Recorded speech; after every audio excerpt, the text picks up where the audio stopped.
Bonjour à tous, vous écoutez Radio Ems, on est samedi 4 juin et aujourd'hui nous sommes au festival des murs à pêche. Alors au cours de cette journée, vous allez profiter de nos balades, de nos rencontres et un peu de tout ce qu'on aura vu au mur à pêche, les ambiances sonores, les choses comme ça. Donc, si la pluie ne nous surprend pas, bon festival à tous.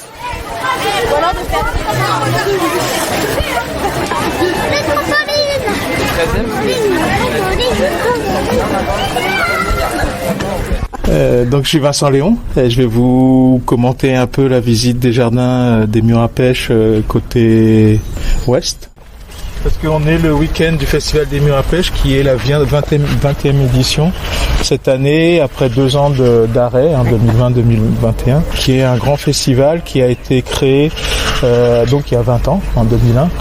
Et du coup, les murs à pêche, c'est un système agricole. Montreuil, comme toutes les villes de proche banlieue, était une ville agricole qui alimentait Paris. Montreuil, à l'époque, donc on parle du XVIIe siècle, Louis XIV, ne touchait pas Paris. Il y avait le village de Charonne entre Paris et Montreuil. Donc c'était la grande banlieue ou la campagne. C'était à tel point la campagne qu'au XIXe siècle, certaines femmes de Paris envoyaient leurs enfants chez des nourrices à Montreuil pour prendre le bon air parce que Paris était déjà assez pollué et voilà.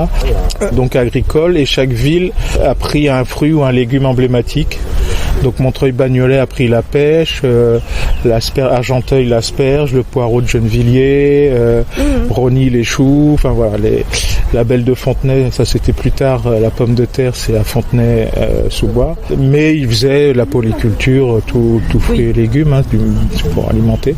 Et pourquoi la pêche ? Parce que c'était un fruit très difficile à obtenir aussi au nord, parce que le pêcher, c'est un des premiers arbres fruitiers qui vient en fleurs fin février, début mars. Alors maintenant avec le réchauffement climatique, je sais pas, mais à l'époque c'était comme ça. Et du coup, sujet au gel, au giboulée. Donc tout le travail des arboriculteurs, c'est de protéger la fleur pour arriver à avoir des fruits. Donc une des techniques, c'est de construire un mur qui va couper le vent, créer un microclimat, chauffer et faire de l'accumulation de chaleur. En fait, c'est un poêle de masse. Il est orienté nord-sud. Il va prendre le soleil le matin, l'après-midi, chauffer les pierres qui vont restituer la chaleur la nuit, donc tempérer les nuits. Et donc, en plaquant l'arbre contre le mur, il va profiter de cette chaleur. On va utiliser les matériaux qu'on a sur place. On a des carrières de gypse, on peut faire du plâtre. Donc c'est très facile à obtenir. Et donc on va enduire les murs avec 3 cm d'un enduit de plâtre qui va permettre de planter des clous pour plaquer l'arbre contre le mur et le guider pour optimiser la pousse et la récolte du coup. Voilà, donc c'est ça les murs à pêche.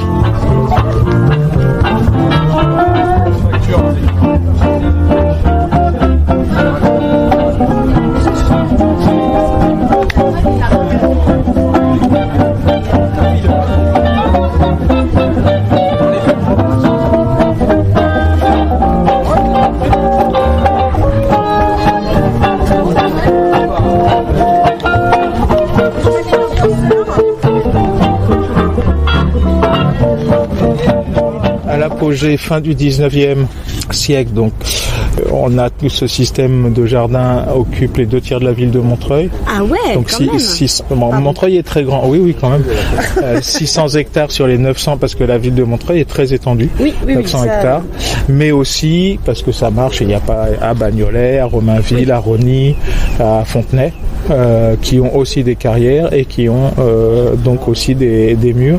Après, Montreuil a gardé un grand ensemble je vous disais à peu près 40 hectares, qui est resté. Pourquoi ? Parce que à la sortie de la guerre, dans le plan d'aménagement de la région Île-de-France, là, je sais plus comment il s'appelait le préfet, quand ils ont dessiné les autoroutes et tout ça autour de Paris, c'était une zone réservée, une zone à aménagement différé, une ZAD déjà, et les arboriculteurs ont réussi à faire classer en zone agricole non constructible pour protéger leur outil de travail. Okay. Donc ça a été non constructible jusque dans les années 76, 70, 76, et à ce moment-là, le déclin de l'agriculture partout en France, un exode rural après les années 50, dans les années 60. Pareil ici à Montreuil, plus le fait que c'est en ville, c'est un contexte encore plus contraint qu'à la campagne. Donc la zone devient, le règlement change, elle n'est plus agricole, elle passe en espace vert et de loisirs, toujours non constructible. Mais à partir de ce moment-là, la municipalité a commencé à racheter, à préempter les terrains, sans exproprier, mais à racheter parce qu'ils ont une priorité quand il y a une transaction. Tout à fait. Et à se constituer un espace avec une arrière-pensée qui est d'obtenir la maîtrise foncière et de faire un projet. À l'époque, c'était à mode des ZAC parce qu'il y avait la taxe professionnelle, donc de faire la première ZAC Pierre de Montreuil ici sur la moitié du site. Projet qui a été combattu, alors ça c'était fin des années 80, combattu par la première association de défense qui s'appelle l'ADHM, Association de défense des habitants de Montreuil, qui a obtenu, mais qui a été très loin, tous les recours, mais qui a obtenu l'annulation de la ZAC juste parce que la mairie avait juste oublié de rendre constructible l'espace non constructible. C'est ballot, hein. Ouais, mais il y a d'autres endroits qui ont été construits, par exemple toute la zone industrielle sur la rue de Rosny en haut, ça a été construit dans des jardins qui étaient déjà classés et personne n'a rien dit. Voilà. Donc, mais là les gens ont dit, et du coup en 94 le site est devenu urbanisable à 80%, et c'est là que s'est créée une association qui s'appelle MAP, Mur à Pêche, pour dire mais non, cet espace il est magique, on peut pas l'urbaniser, on a besoin de nature en ville, on a besoin, et déjà à l'époque, alors c'était pas à la mode, maintenant le réchauffement climatique, le besoin de rafraîchir, de zones de fraîcheur, etc., c'est presque évident pour presque tout le monde. Mais à l'époque, c'était, voilà, on disait, mais non, c'est pas le sens de l'histoire, on est en ville, il faut urbaniser, enfin bref, gros combat. Donc l'association MAP qui s'est créée en 94 pour protéger ce lieu, qu'il soit pas banalisé et bêtement urbanisé. Et ben voilà, et donc ça nous amène au festival. On part, j'oublie pas le point de départ. Et donc petite association, peu de gens, qui organise, on le verra, le jardin historique, qui raconte cette histoire et qui fait venir des gens le dimanche. Et réflexion, mais pourquoi c'est évident pour nous que ce lieu est à défendre, et émerge l'idée que si les gens le connaissaient, ils trouveraient ça évident comme nous. Et donc, comment on peut faire venir des gens? Organisons un festival. Et donc, premier festival en 2001 avec chacun amène une chaise, une table de chez lui. On contacte les amis qui font une petite chorale, un petit expo. Et puis, ça a pris de l'ampleur. Donc, c'était assez confidentiel. C'est sur une journée. Et ça a pris de l'ampleur jusqu'en 2018-2019. C'était un énorme événement sur 3 jours avec des concerts le soir, avec plus de 10 ou 20 000 personnes dans le week-end, quelque chose d'énorme, même un peu trop d'ailleurs, parce que si on vante le calme et la paix dans les jardins, c'est pas le moment du festival où c'est le plus calme.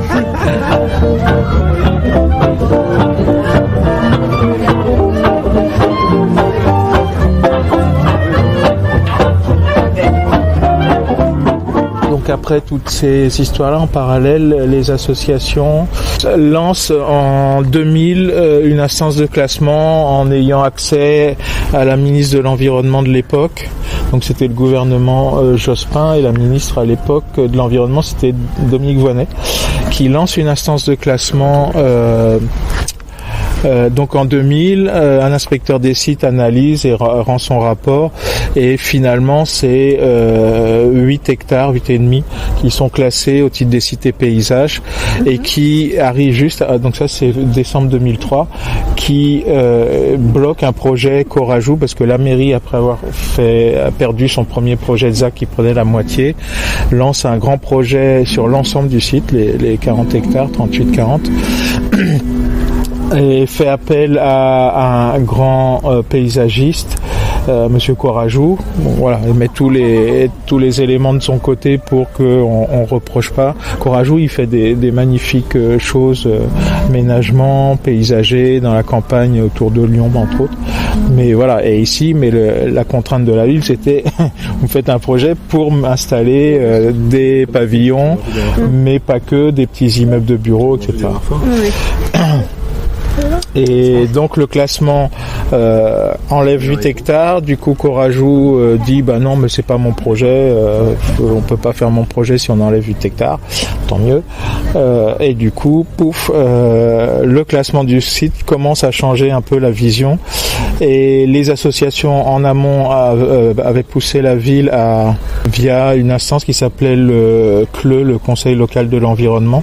Émerge l'idée de dire la ville vous dit qu'il y a que une solution, c'est d'urbaniser. Comme il va y avoir quand il y aura le site classé, donc, vous savez pas quoi en faire, demandez aux gens s'ils ont des idées. Du coup, premier appel à projet, il y a 20 projets qui arrivent.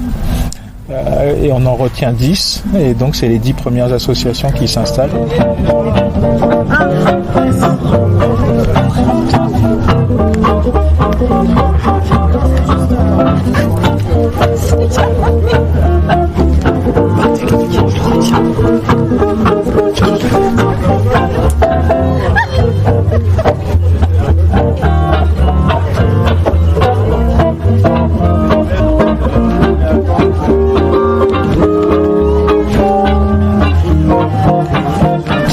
Surface de mur à pêche. Alors, en gros, là actuellement, il reste à peu près de 30 à 40 hectares de murs à pêche, c'est-à-dire dans le quartier des murs à pêche, c'est un ensemble cohérent, continu, de jardins, de friches et un peu d'habitation, mais pas trop, et qui part en fait à l'ouest de la rue Saint-Just et jusqu'à l'est quasiment au parc Montreux. Au sud, c'est la rue Pierre de Montreuil et au nord, la rue de Rony. Donc ça, c'est à peu près 40 hectares. Et dans cet espace, on estime à peu près 17 km les murs qui restent. Ah oui, d'accord. Les murs qui restent. Et les murs qui restent, quand il y a des trous, il y a des trous. On est dans l'impasse Gauvetu. Et là, on regardait les enduits anciens. Donc, je suis président d'une association qui s'appelle Les Pierres de Montreuil, qui a été créée en 2017, octobre 17. Et l'idée, c'est de faire de l'insertion et de la formation sur les techniques anciennes. Le support, c'est la restauration des murs à pêche. Du coup, on refait des murs, on les consolide et en même temps, on forme des gens et on les paye le temps des travaux, qui est une étape dans un parcours d'insertion. Donc l'association, en fait, elle fait l'assembleur, c'est-à-dire qu'elle a le contrat, l'accord cadre avec la ville, plus des particuliers éventuellement qui demandent. Et donc on s'appuie sur une structure d'insertion qui s'appelle l'Adomifa, qui est à rue Gaston Loriot. Tout à fait. Qui s'occupe de faire l'accompagnement, de recruter, de faire les salaires, etc. Et puis des encadrants maçons qui sont des artisans maçons. Donc l'association fait l'assemblage, récupère les sous chez le client et puis les redistribue équitablement chez les gens qui travaillent. Et donc on a le savoir-faire des anciens murs à pêche. Justement, on l'a pas, on le recherche. Voilà. Parce que c'est des techniques qui étaient tellement évidentes que rien n'est écrit dans le détail. En région parisienne, il y a énormément on a des carrières de gypse. Le gypse, c'est la roche sédimentaire dont on fait le plâtre. Et du coup, le bassin parisien, Paris et la proche banlieue, il y a beaucoup de travail du plâtre. D'autant que le plâtre parisien est réputé pour être le plus blanc du monde. Ouais. Scoop. Dans d'autres régions, par exemple, on a travaillé autour de Sisteron, il y a des carrières de gypse et il est un peu rose et du coup les enduits sont roses. Voilà. Donc là, je vous montrais un enduit ancien où on voit, qu'est-ce qu'on observe? On voit des morceaux qui sont différents, c'est du morceau de gypse mal cuit. On a des morceaux de charbon de bois. Ah oui. D'accord. C'est du charbon. Ça, c'est du charbon de bois. Oui. Et en fait, pourquoi? Parce que le gypse, un peu de chimie, le gypse, c'est une roche sédimentaire qui s'est constituée au fond de la mer, qui est un sulfate de calcium dihydrate. Ça, c'est Alors, j'explique. Sulfate, c'est du soufre et de l'oxygène. C'est un sulfate. De calcium, donc une molécule de calcium. Dihydrate, 2 molécules d'eau. D'accord, ok. Et c'est les molécules d'eau qui constitue un réseau cristallin qui fait que c'est solide. En fait, la moitié de ça, c'est du plâtre ou du gypse, c'est de l'eau. Et c'est l'eau qui fait que c'est solide. Donc c'est de l'eau solide. Voilà, c'est assez étonnant. Et du coup, fabriquer du plâtre, c'est assez simple. On prend du gypse, on le fait chauffer à partir de 140-150 degrés. On fait évaporer une molécule d'eau. Du coup, la structure cristalline se casse et ça tombe en poudre, une poudre blanche en l'occurrence. C'est du plâtre. Et quand on gâche du plâtre, en fait, on redonne la molécule d'eau qu'on a enlevée et on reforme le cristal. Ce qui fait que, en fait, quand on a compris ça, on comprend aussi que si on prend des morceaux, des vieux enduits, du plâtre et qu'on les réchauffe, on va retrouver du plâtre et on peut le remettre en œuvre. Et c'est ça qu'on a fait ici. Donc, vous avez compris que si l'ouest est là, l'est est là, le sud est dans mon dos, et ce mur, il est orienté sud. Oui. Et il est en retrait du petit chemin. Tout à fait. La limite de propriété, c'est la partie bitumée. Et c'est ce qu'on appelle une costière. C'est un mur. En fait, le mur est un outil agricole. C'est pas un mur de limite de propriété. Du coup, comme c'est la meilleure face, il est un peu en retrait pour pouvoir planter des arbres qui vont profiter de l'orientation sud. Donc ça, on le retrouve assez souvent dans Montreuil. Avant que les Américains nous offrent le placo-plâtre après la guerre. Ici, on rentre dans les jardins. On est donc à Passe-Gobétu, dans le jardin d'une association. Enfin, quand je dis le jardin d'une association, tous les jardins du site classé appartiennent à la ville ou au département. Et la ville la met à disposition d'associations pour animer le lieu et le faire vivre, quoi. Le jardin de la Lune, jardin d'inspiration médiévale. On va voir un peu plus loin pourquoi ça s'appelle. Et du coup, quand on a récupéré les associations, récupéré les jardins, en fait, c'était souvent des dépôts sauvages ou des casses automobiles voilà. Et du coup, là, le magnifique lit à baldaquin, ça doit être quelque chose qui a été retrouvé dans le coin et qui a été mis en scène. Voilà, on met en scène les déchets qu'on trouve. Ça doit être une œuvre d'un artiste, comme on a vu passer là, c'est artistes d'une association qui s'appelle Tige, Travaux d'intérêt généreux d'extérieur. Sympa. Tige qui installe tous les ans depuis quelques années des œuvres dans les jardins et qui fait le parcours Land Art. Qui permet à la fois, qui fait une thématique pour visiter les jardins d'une œuvre à l'autre. Et cette année, je suis très content parce que c'est en lien avec ce que je disais tout à l'heure. J'ai réussi à souffler l'idée que le thème, ça soit le gypse ou le plâtre. Du coup, les œuvres de cette année sont autour du gypse ou du plâtre.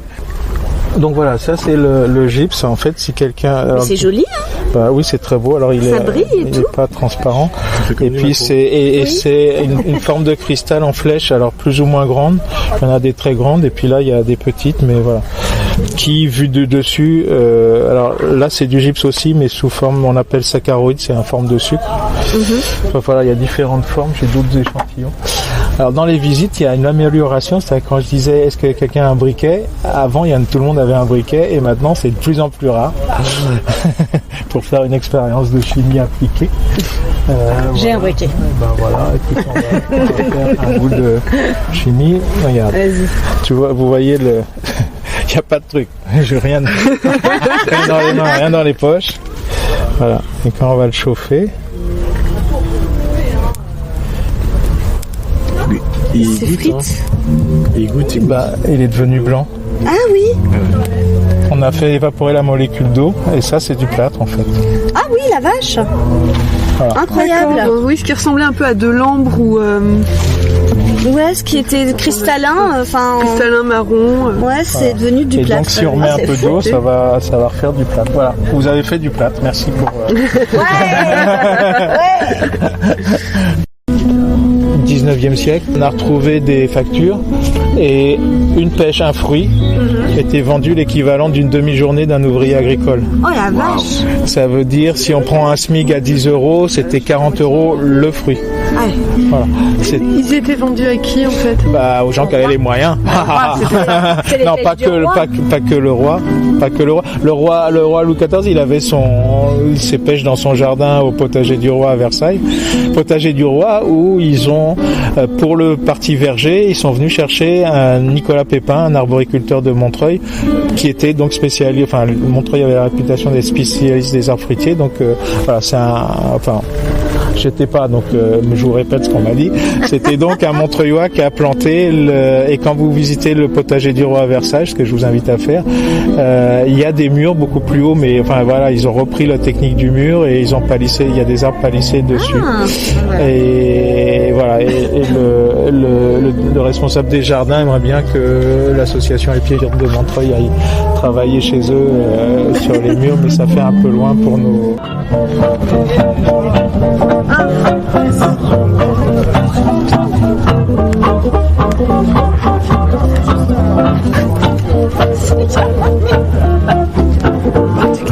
J'avais proposé que la brasserie La Montreuil s'appelle Le Sens de la Mousse, mais ils n'ont pas voulu. On leur soumettra, on les connaît. Non, ils vont pas changer de nom maintenant. Puis le Sens de l'Humus a beaucoup d'activités.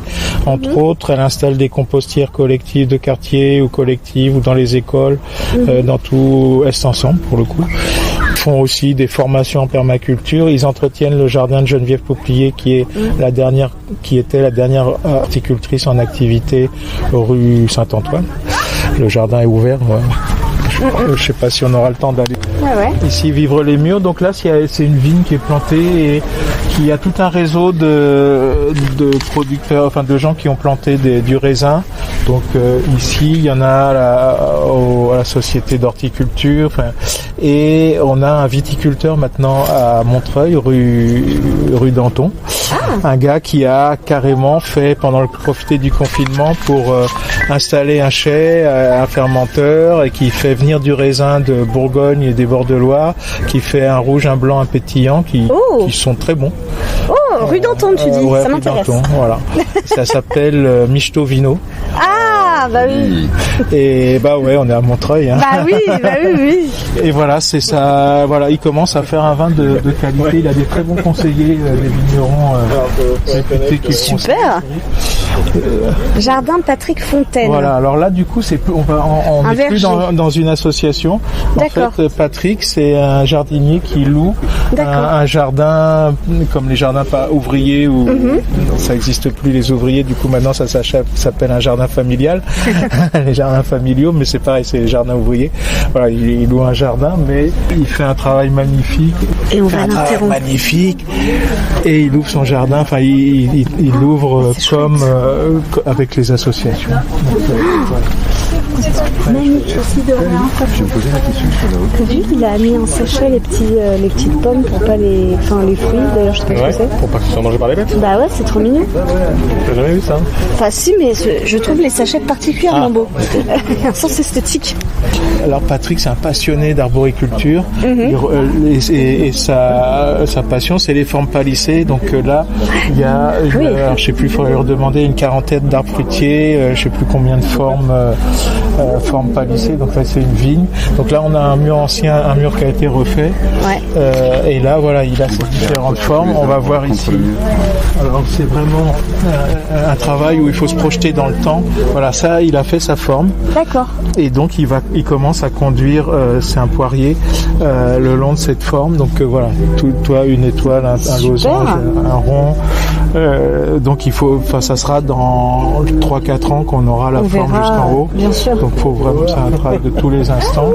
Il refait la technique des anciens arboriculteurs, c'est-à-dire que à l'époque il n'y avait pas de pesticides. Enfin c'est pareil, avant que les Américains nous offrent toute la magie de la modernité. Pour protéger les fruits, en fait, on les ensachait dans des sachets papier qui faisaient que les mouches, les papillons pouvaient pas venir pondre leurs œufs l'affreux Carpocaps là, qui vient planter ses vers dans les fruits. Et donc voilà, quand je parlais d'un travail de fou, c'est à la main et c'est fruit par fruit. Donc voilà, vous comprenez les 40 € de par fruit. Et il y a un autre effet, c'est quand on enlève le sachet papier, du coup, le fruit a été protégé du soleil, donc n'a pas pris de couleur. Il reste très jaune clair. D'accord. Voilà. Et du coup, il prend sa couleur que quand on enlève le sachet. D'où l'idée de, si on met un découpage papier collé sur le fruit, et ben il va prendre sa couleur autour, mais pas à l'endroit où on a mis le papier, comme une marque de maillot de bain par exemple. Oui.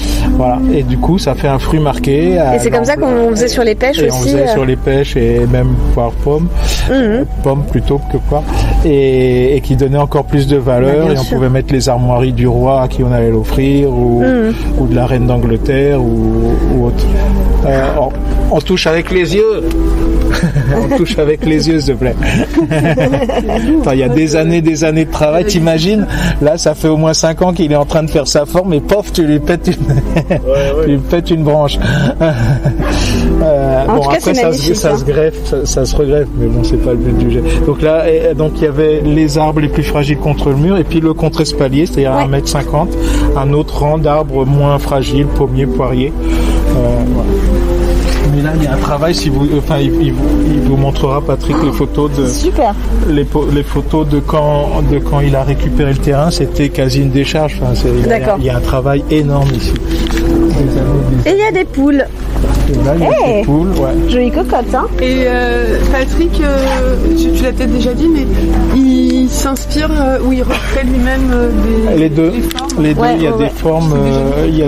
Non, je n'ai pas dit. Il y a des formes qu'il reprend dans les manuels. Ah, d'accord. Et il y a des formes qu'il invente. Là, les formes avec plein de formes, Mais qu'est-ce que ça apporte en fait justement cette... Le fait de le mettre en forme, c'est pour optimiser. D'accord, ok. C'est-à-dire que tu as juste les branches qu'il faut. C'est pas juste de la création, c'est pas juste j'ai envie de faire un triangle ou un carré. C'est différent. Il en parlera mieux que moi. Mais en fait, c'est le fait de contraindre les branches concentre la sève à certains endroits. D'accord. Et du coup, envoie la sève dans le fruit. En taillant, on limite le nombre de fruits. Du coup, les fruits qui restent sont plus gros, etc. Après, il y a l'optimisation de la place. Pour la cueillette aussi, c'est-à-dire que on va empêcher de dépasser le mur. Et je reviens à la question, les murs font à peu près 2,70 m à peu près partout, sauf ici ils font 3 mètres parce que ça a été restauré sans faire gaffe. Mais voilà, c'est 2,70 m, c'est-à-dire 3 hauteurs de 90 cm. Ok. C'est ce qu'on constate. Je n'ai pas l'explication, mais après, c'est peut-être aussi pour aller par rapport à la largeur du jardin. Les jardins font entre 5 et 6 mètres en général. Tout ça, c'est à peu près. Et à peu près orienté nord-sud. Sur 100-200 mètres de long, ce qui fait un paysage labyrinthique qui a impressionné tous les visiteurs depuis que les murs à pêche existent. Et surtout quand ce système était aussi à l'apogée, donc fin 19e, je vous disais, sur Montreuil, Bagnolet, Rosny, Romainville, ça faisait tout un ensemble labyrinthique qu'on retrouve sur des photos aériennes des années 1900, tout début de la photo aérienne, qu'on retrouve dans le cadastre en fait, parce que la ville s'est installée dans le parcellaire de ces anciens jardins, et du coup, même dans le bas Montreuil, on voit plein de bâtiments, des garages, des ateliers qui sont très étroits et tout en longueur. Et c'est parce que ils se sont installés entre des murs. D'accord. Il commence à faire chaud et lourd, et là on a un petit îlot de fraîcheur, Et ça c'est une friche magique depuis longtemps, donc faut imaginer que donc on va retrouver. Il faut imaginer que tout ce que vous avez vu il y a 10 ans c'était dans cet état. Oui, bien sûr. Presque, un peu moins, mais c'est ça. Et donc là on va retrouver, il y a du sureau, il y a du noisetier, il y a des lilas, il y a des anciens poiriers, il y a du cornulier, qui sont des plantes qui n'étaient pas cultivées faciles, le poirier, le cerisier sûrement, mais... C'est une forêt primaire en fait, c'est une forêt primaire montreuilloise alors. Du coup on a, ça permet aux gamins de faire des cabanes. Autre association, Racine en Ville. Ouais. Racine en Ville parce que l'idée c'est d'avoir un jardin partagé. Et pourquoi Racine en Ville? On parle de l'idée que tout le monde a dans ses ancêtres des ancêtres à la campagne plus ou moins lointaines. Et donc on aimerait bien retrouver nos racines en ville. Voilà, c'est d'où le nom de l'association. C'est quoi le 20e festival des murs à pêche? Filou, vas-y, dis. Ça n'a pas changé, la joie, la bonne humeur est toujours là, l'appui est au rendez-vous comme d'habitude, mais les gens sont heureux. En fait, c'est une espèce de lieu où il y a propice aux rencontres. On peut se servir de cette diversité de ressources pour faire des choses. Voilà. C'est ça. Mais parce que c'est aussi, j'ai envie de dire, un territoire un peu privilégié dans le sens où là, il va y avoir 10 000 personnes sur 2 jours, mais en dehors il n'y a pas beaucoup de visiteurs extérieurs, quoi. Enfin, heureusement que mes parents au mur à pêche. Moi, j'y viens tout l'été. Les murs à pêche, c'est un peu le jardin, si tu veux, des gens de Montreuil qui n'ont pas de jardin. Enfin... C'est ça, malgré le discours qui dit oui, c'est fermé, privatisé par quelques privilégiés, ce qui est faux. Mais c'est un discours politique qu'il faut continuer à disconstruire parce que ça ressort régulièrement. Bah oui. Et du coup, c'est étonnant. Mais il y a quand même des gens qui disent on sait pas, on sait pas où c'est, on sait pas quand c'est ouvert, c'est pas quelque chose où il y a un programme, il faut tenter, il faut essayer.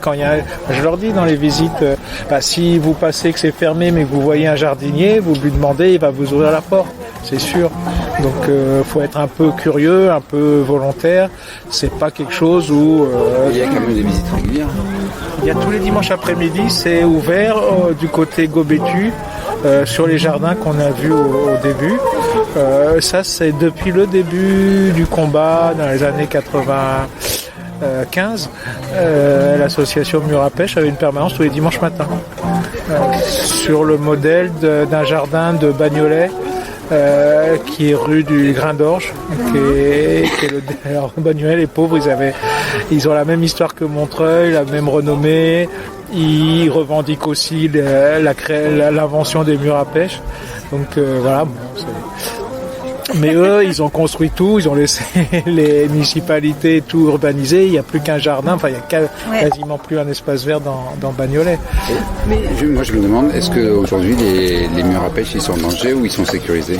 Non, il n'y a rien n'est acquis à l'homme. Moi, je dis c'est toujours en danger. En fait, on dit le combat, il y a 20 ans, on parlait de 38 hectares. 8 ont été classés. Mais donc classé normalement, voilà, c'est protégé, mais c'est protégé et heureusement la municipalité maintenant met de l'argent pour l'entretien des murs parce que si tu peux protéger, si tu fais rien, les murs s'écroulent. Une fois qu'il n'y a plus de murs, on peut déclasser aussi. Après, il y a eu tout un discours sur l'urbanisation du reste de ce qui n'est pas classé. Où typiquement des projets comme la rénovation de IF, la destruction et l'installation prenaient des parcelles de part et d'autre de cette ancienne usine, l'endroit où on est, plus les parcelles entre l'usine et le futur tram. C'était un projet, donc on n'enlevait que 3000 hectares selon les défenseurs du projet, mais par petit bout de 3000 mètres carrés, pardon. C'est vrai que c'est pas beaucoup, mais par petit bout, voilà, ça fait un mitage du site et ça finit par enlever sa cohérence. Donc maintenant, dans le dernier PLU, il y a 26 hectares qui sont classés en zone agricole, donc a priori préservés. Sauf qu'une parcelle de mur à pêche, 5 mètres de large, 100 mètres de long, c'est la taille d'un poulailler industriel. Ouais. Et classement agricole, ça pourrait être des bâtiments, ça doit être des bâtiments à vocation agricole. Mais imagine, alors c'est la caricature, mais on pourrait mettre, en exagérant, un poulailler industriel dans une parcelle de mur à pêche et dire on respecte le PLU. Du coup, voilà, coup, c'est quoi les hypothèses ou les scénarios pour essayer de sécuriser ça? Est-ce que c'est de classer l'ensemble du site? Est-ce que c'est de mettre des là, déjà, on est sur la bonne voie. C'est-à-dire que je caricature sur l'histoire du classement agricole. J'espère. Mais déjà, ça montre une volonté politique d'avoir des activités à vocation agricole. Donc la ville, là, les élus parlent de ferme urbaine. Bon, c'est très compliqué de trouver un modèle économique viable dans le contexte actuel sur ces parcelles en ville avec tous les problèmes de voisinage. C'est pas aussi bucolique qu'à la campagne. Quelqu'un qui veut changer de vie. J'aime bien quand tu fais ce genre de comparaison. Quelqu'un qui veut changer de vie et veut retourner à la terre, il y en a plein en ce moment. Bah oui. Mais il va à la campagne, il va pas venir dans les murs à pêche de Montreuil parce qu'il change pas de milieu, il sort pas de. Voilà, donc c'est un peu compliqué, mais ça va dans le bon sens. Après, toi de 38, on est passé à 26. Donc voilà, les 10 autres, c'est aménagement, pourquoi, comment faire. Il y a toujours des bonnes raisons de construire ou du logement ou un bâtiment à vocation publique comme la piscine. Après, il y a des débats sans fin sur est-ce qu'on est contre la piscine ou pour la piscine. Mais ça pose question. Donc rien n'est acquis. Mais en ce moment, il y a une volonté politique et finalement, au bout de plus de 20 ans de bagarre, le discours d'il y a 20 ans devient la réalité d'aujourd'hui sur la nature en ville, sur les circuits courts, sur les espaces de fraîcheur. Donc voilà. C'est une petite victoire. Voilà, tout le monde se rallie à ce qu'on... L'alignement des planètes. Voilà, l'alignement des planètes. Mais après, on ne s'est pas gagné non plus, réchauffement climatique. Maintenant, il n'y a plus besoin de faire des murs pour avoir chaud en été dans les jardins. Tu parlais de la difficulté tout à l'heure d'attirer les résidents, en fait, les voisins, et notamment les quartiers populaires. Et est-ce que tu as l'impression que ça y est, ils viennent et ils se sont appropriés les jardins ou pas encore? Non, parce qu'ils ne sont pas dans cette préoccupation-là. Et donc, de toute façon, tu auras beau faire des pieds et des mains.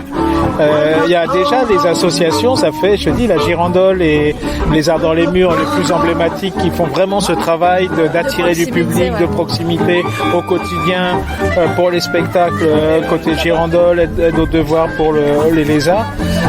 Plus des spectacles, plus tout, ils attirent les jeunes ou des gens qui ont le temps, mais les parents, mères de famille, pères de famille, ils viennent pas. Alors, et pour plein de raisons.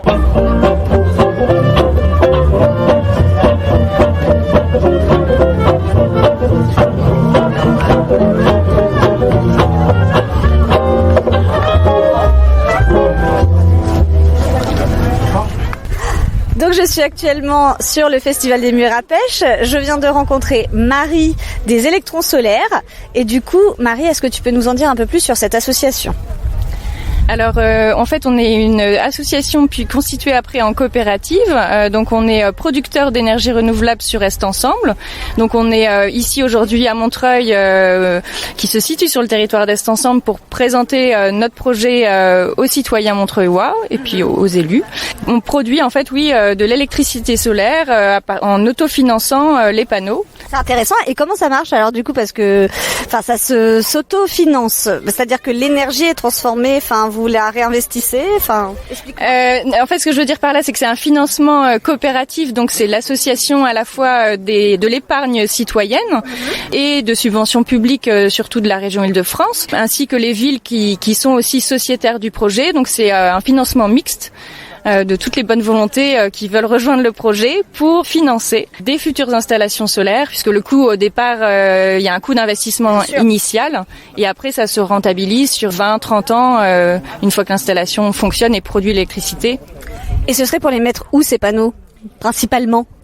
Alors on recherche des toitures qui ont une taille moyenne, déjà une assez bonne taille, 150-200 mètres carrés environ, bien exposées, sud, sans trop d'ombre. Il y a pas mal de critères en fait, l'air de rien. Si possible des bâtiments neufs qui vont en fait avoir une toiture étanche, bien étanche, et la portance aussi assez solide. Donc ça s'étudie. Il faut faire des graphiques et faire des études de structure. Non, mais je taquine en posant des questions un peu précises. C'est votre première participation au Festival des Murs à Pêche ? Oui, j'avais envie qu'on y participe déjà depuis quelques années où j'étais venue au festival et j'aime beaucoup l'ambiance et je pense qu'il y a des valeurs en commun dans la réappropriation en fait des communs, la manière de produire, que ce soit des plantes, protéger les terres agricoles et produire localement en fait aussi l'énergie. Donc dans ce sens-là, il y a un partage de valeurs et d'éthique. Peut-être les gens captent pas toujours pourquoi on peut être là, mais on l'explique, c'est une démarche citoyenne notre projet, donc c'est pas une entreprise privée qui Et c'est important de le souligner. Donc c'est un projet démocratique. Les gens peuvent s'investir dans la coopérative et participer aux réunions, aux groupes de travail, avoir leur mot à dire sur comment on produit aujourd'hui l'électricité. Et donc si jamais on entend ça et qu'on est intéressé, où est-ce qu'on peut vous envoyer un mail ou vous retrouver ? Alors donc vous pouvez en tapant électron solaire sur internet, vous tomberez sur notre site electron-solaire93.org. Et vous retrouverez une adresse contact pour nous contacter si vous avez des questions. On fait une réunion mensuelle à la mairie des Lilas. Ça peut être la bonne occasion. Ou sinon vérifier sur quels événements on va être. Super. Merci beaucoup Marie et puis merci pour ce projet et puis de toute façon je pense qu'on se recroisera visiblement. Merci beaucoup, bonne journée. Florie, est-ce que tu peux nous dire un peu ce que tu ressens pour ce Festival des Murs à Pêche ? Rapidement, en 2 mots. C'est mouillé. Mais à part ça, est-ce que tu t'y sens bien ? Ouais, c'est super, c'est hyper agréable. Il y a plein de monde, on a l'impression d'être un peu en vacances. C'est tous les gens de Montreuil chouettes qu'on retrouve et c'est cool. Merci Florie. Merci pour ce témoignage sur le 20e Festival des Murs à Pêche pour Radio EMS. Merci.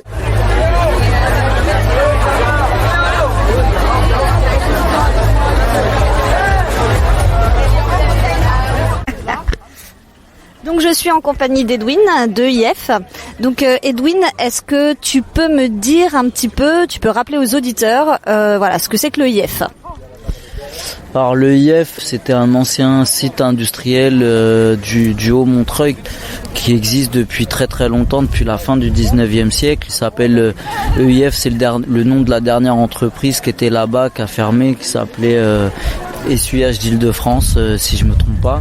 Ouais. Et mais en fait le site, ça a été une tannerie, ça a été plein de choses. Ils ont fait des textiles. Ensuite ils ont fait, à la fin, ils faisaient des vêtements de protection, des masques de protection. Donc c'est un gros site industriel, plus des parcelles de murs à pêche qui se trouvent en bordure du futur tramway. Donc ça veut dire ce qu'était l'ancienne autoroute sur l'arrivée en fait vers le carrefour des Ruffins. Entre la rue Saint-Antoine et le carrefour des Ruffins, et ça fait à peu près 2 hectares dont un peu moins de la moitié qui est urbanisé qui est avec du coup des usines, du bâti, etc., qui a été utilisé pendant très longtemps jusqu'à 2020. Il y a plein d'activités qui se sont succédées à l'intérieur et c'est qu'à partir de 2020 où en fait il y avait les activités ont été priées de partir parce que l'histoire c'est que c'est un site qui est pollué comme beaucoup de sites industriels mais qui a été racheté à l'initiative de la ville de Montreuil au milieu des années 90 avec l'idée de faire un nouveau projet, un projet dans le cadre du Grand Paris et puis donc en final c'est Bouygues qui a gagné le concours du Grand Paris là-dessus. Ça fait beaucoup polémique à ce moment-là. Les voisins sont mobilisés parce qu'on s'est aperçu que la pollution était énorme sur le site. Ça inquiète d'ailleurs aussi tout le quartier et tous les habitants.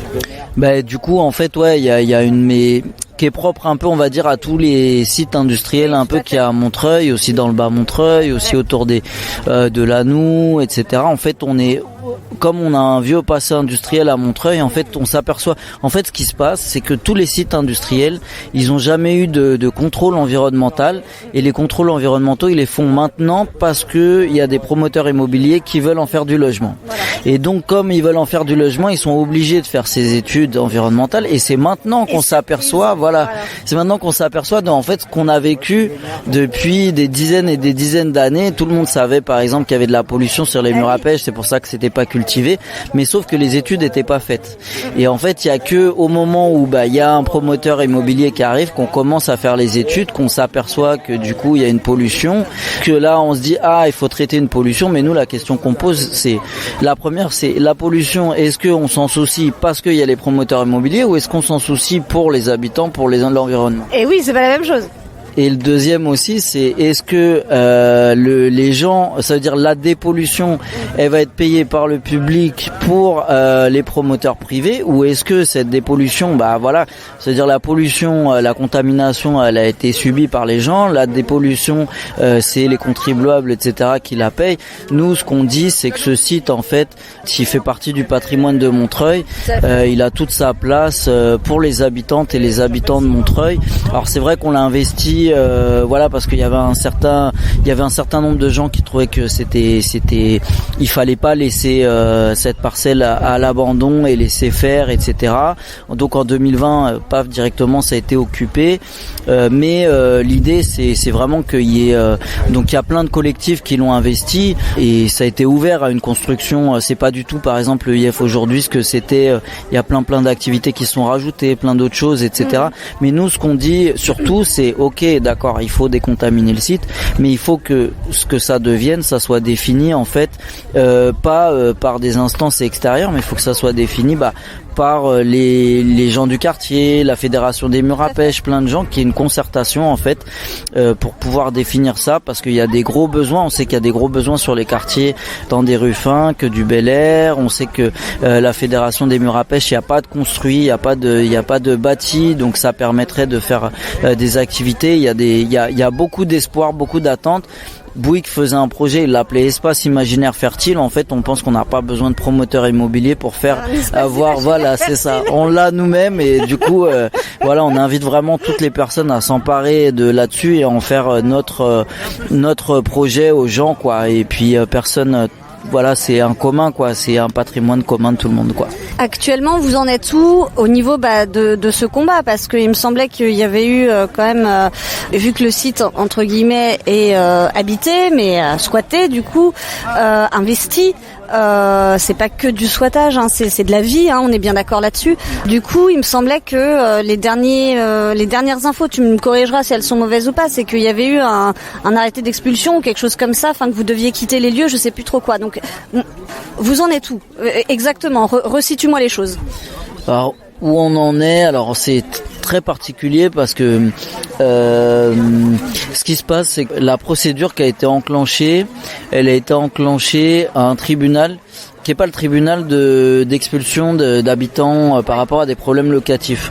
C'est en fait le tribunal de grande instance qui a été saisi comme si c'était un problème de contrat d'activité, en fait. D'accord. Voilà. Et du coup, ça veut dire que depuis le départ, en fait, la partie adverse, du coup, l'établissement foncier d'Île-de-France, il nie qu'il y a des habitants à l'intérieur.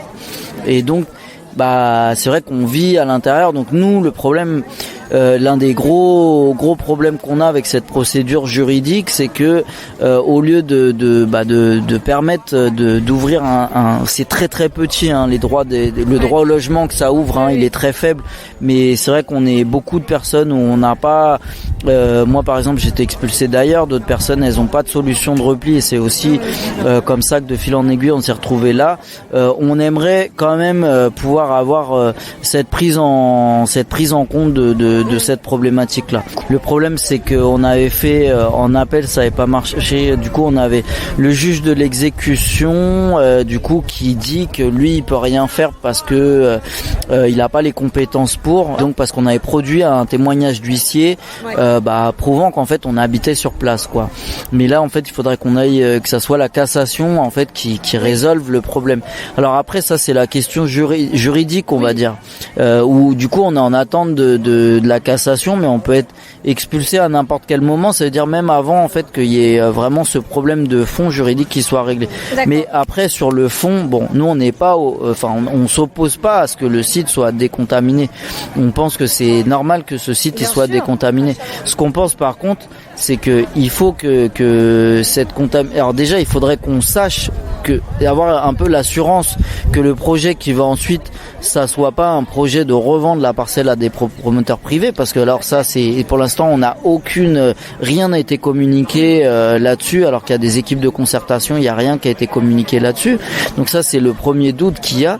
Et le deuxième c'est oui, mais il faut que la décontamination, en fait, le protocole, etc. soit expliqué aux habitants qui sont aux alentours. Et ne crée pas encore plus de pollution que ça en soulève pas plus et que ça contamine pas d'autres trucs en fait. Voilà, c'est ça. Et puis nous, on est de toute façon en fait on construit avec les habitants qui sont autour. Donc nous effectivement d'être mis au pied du mur sans horizon, sans médiation, sans négociation, sans discussion, ça fait qu'on n'a même pas la possibilité de pouvoir s'organiser nous de notre côté.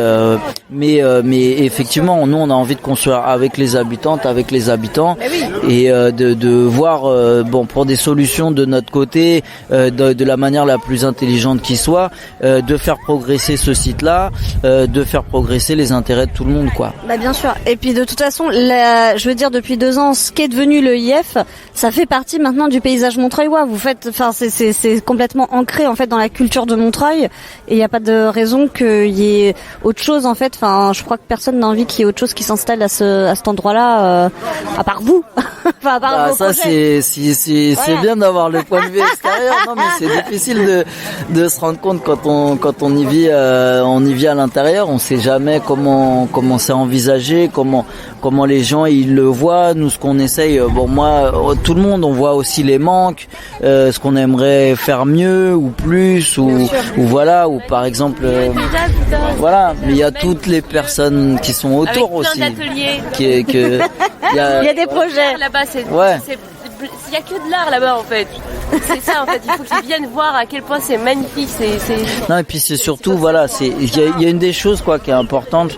Je pense que c'est le fait que ça soit accessible. Ouais. Ça fait que c'est pas, on va dire que le fait de pouvoir faire des ateliers, des répétitions, de tout ça, c'est pas quelque chose qui est une caste de gens qui ont déjà tous les diplômes, qui sont déjà dans les circuits, qui ont déjà le statut d'artiste, que tout ça. Voilà, en fait l'idée c'est que ça soit accessible en fait. Et nous c'est comme ça qu'on l'a vécu au niveau personnel, et c'est comme ça que ça l'est aussi pour les personnes. Et voilà, et on sait que il y a des grosses attentes de quartiers, de gens qui aimeraient pouvoir faire aussi des choses, qui aimeraient pouvoir avoir l'espace de faire des choses à elles, de pouvoir s'exprimer.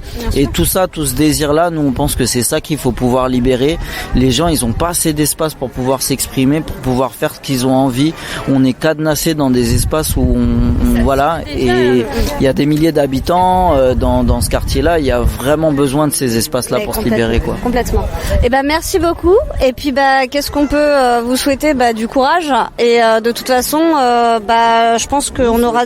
Nous souhaiter du courage. Oui, vous tous. Que, si c'est ouvert à vous aussi, faire des ateliers radio, plein de choses. À nous tous du courage. Et du coup, en attendant, formidable orga sur cette parcelle pour ce festival des Murs à Pêche. Bravo. Ouais, carrément. Merci beaucoup. Merci à toi. Donc je suis avec Manu des Fers à Coudre. Nous sommes toujours sur le festival des Murs à Pêche. Merci Manu d'être avec nous. Manu, est-ce que tu peux nous dire un peu ce que c'est que l'association des Fers à Coudre? Alors oui, le Fer à Coudre, c'est une compagnie de théâtre de rue. Donc on œuvre dans l'espace public. Voilà. Et nous avons plusieurs propositions. Nous faisons de la scénographie d'espace public. Nous faisons du théâtre de rue, donc des spectacles. Nous sommes également organisateurs d'événements. Et nous travaillons aussi beaucoup avec de l'action culturelle. D'accord.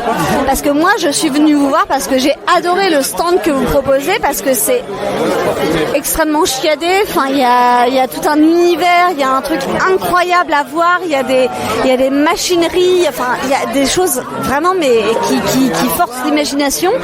Et du coup, voilà, je voulais savoir, qu'est-ce que c'est que pour vous d'être au Festival des Murs à Pêche? Alors, le Festival des Murs à Pêche, c'est assez historique dans notre histoire. La compagnie, elle a 12 ans. Ouais. Et nous, on est un peu né à la 10e édition des Festivals des Murs à Pêche. C'est-à-dire que notre première proposition scénographique, qui était vraiment la scénographie d'espace public, elle est née via le site des Murs à Pêche, où on voulait raconter un peu justement cette terre qui a été polluée, voire violée par l'industrie. Et de là, on a raconté une histoire où vont naître des sculptures mécaniques qui sont un peu des hybrides justement entre la nature et la pollution. Donc notamment le banc des amoureux qu'on a installé à l'extérieur. Voilà, et du coup nous on a intervenu à la 10e édition des Murs à Pêche, qui à l'époque était un petit peu moins culturelle, et on a justement essayé d'instaurer un peu une partie beaucoup plus culturelle. Et ça fait 10 ans qu'on œuvre justement avec la Fédération des Murs à Pêche, mais même avant que la fédération existe, pour instaurer cette partie culturelle avec les autres associations de la Fédération des Murs à Pêche. Voilà. Parce que là, très clairement, vous avez un espace qui est magnifique. Il y a une dimension extrêmement poétique à vos sculptures. Et si je peux faire un écart dans mes questions, où est-ce qu'on peut vous retrouver? Où est-ce que vous, entre guillemets, œuvrez? Voilà, si jamais des gens sont intéressés, parce que c'est extrêmement beau, et par contre c'est une manufacture extrêmement, c'est presque de la dentelle de fer. Ouais, c'est un peu ça le fer à coudre, c'est faire de la dentelle avec du fer, exactement. Alors nos prochains événements, le chapiteau là, il va partir en Allemagne au Fusion Festival. C'est un festival, un gros festival au nord de Berlin, 1h30 de Berlin. Voilà, il part dans 15 jours pour ce festival. Et après, on va l'installer dans notre nouvel espace qui est dans l'Oise, à Nogent-sur-Oise, exactement.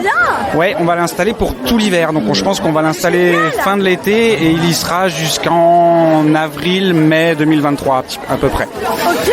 Voilà, donc il sera en fixe là-bas chez nous pour pouvoir nous accueillir à l'intérieur, répéter, faire nos propositions à l'intérieur, mais aussi pour pouvoir accueillir d'autres personnes pour travailler déjà, et puis aussi pour pouvoir se produire et se présenter au public. Ok, et donc du coup, si jamais il y a des gens qui sont intéressés peut-être pour vous rejoindre parce qu'ils ont un savoir-faire ou en tout cas une sensibilité, ou ça leur dit, où est-ce qu'on peut vous retrouver? Vous êtes les bienvenus. Après, on a notre site internet, donc il faut faire le fer à coudre sur Google. Normalement, vous tombez dessus. Il y a le fer à cheval, peut-être voilà, tout ça. Le fer à coudre, normalement, il y a que nous. Et du coup, là-dessus, il y a les liens après sur notre adresse mail pour pouvoir nous écrire. Il y a Instagram, il y a Facebook aussi. Très bien. Et puis notre prochaine date là avant l'Allemagne, on va présenter notre Flora Ferry, donc vraiment pas le chapiteau du coup, mais toute l'exposition de machines qui est née des Murs à Pêche. On va présenter ça à Goussainville. Goussainville le 25 juin. Voilà. Et comme toutes nos propositions, c'est gratuit. Parce que on est dans les arts de rue pour ça, pour aller à la rencontre du public et pour un peu briser un peu cette démarche, la frontière qu'il y a entre le public et voilà, et les acteurs, entre l'œuvre et ceux qui la regardent. Et c'est pour ça que tout ce qu'on fait, on essaie de le faire dans l'interactivité et dans le partage. Là, le chapiteau, justement, c'est le cas. On met à disposition notre chapiteau pour inviter d'autres artistes à l'intérieur. Et on l'entend. Et oui, et ça commence. Mais en tout cas, merci beaucoup. Si jamais vous passez à Goussainville, si vous allez sur le site des fers à coudre, n'hésitez pas. Voilà, on sera très très content de vous retrouver, et merci beaucoup d'avoir répondu à nos questions. De rien. Je vais juste vous dire un truc, c'est que le fer à coudre, c'est vraiment un collectif. Donc c'est vraiment plein de personnes qui mettent de leur cœur à l'ouvrage, et c'est que des gens passionnés de tout, et que c'est pour ça qu'il y a tout ce mélange et toute cette poésie justement à l'intérieur. Et il y a toute cette ambiance incroyable, et c'est pour ça que vous nous entendez un peu crier dans le micro. Merci à toi. Merci beaucoup. Merci. Et donc Lucas, oui. C'est quoi le 20e Festival des Murs à Pêche? Alors on a fait le 21e Festival des Murs à Pêche. 20e. Non, on est en 2027. Et donc on se projette un petit peu, et donc c'est toujours un bonheur de participer à ce genre d'événement culturel, richissime en termes de diversité culturelle et musicale. Bien sûr. Et donc la culture a son paroxysme, et de surcroît dans cette belle ville de Montreuil. Ça a un sens absolu. C'est pour ça que nous sommes ici. Le festival des murs à pêche s'achève. On espère que vous avez profité de cette balade autant que nous, avec ces moments de culture, d'environnement, de musique, de rencontres aussi également. Voilà, on a été chahutés par les éléments, mais c'était vraiment un moment absolument incroyable qu'on voulait vous faire partager. On ne l'a pas assez répété d'ailleurs. Allez aux murs à pêche, ce sont les vôtres. Entre amis, en famille, tout seul, n'hésitez pas, il y a toujours quelque chose à faire au mur à pêche et quelque chose à voir ou à entendre. On remercie bien sûr les associations qui nous ont permis de réaliser ce reportage.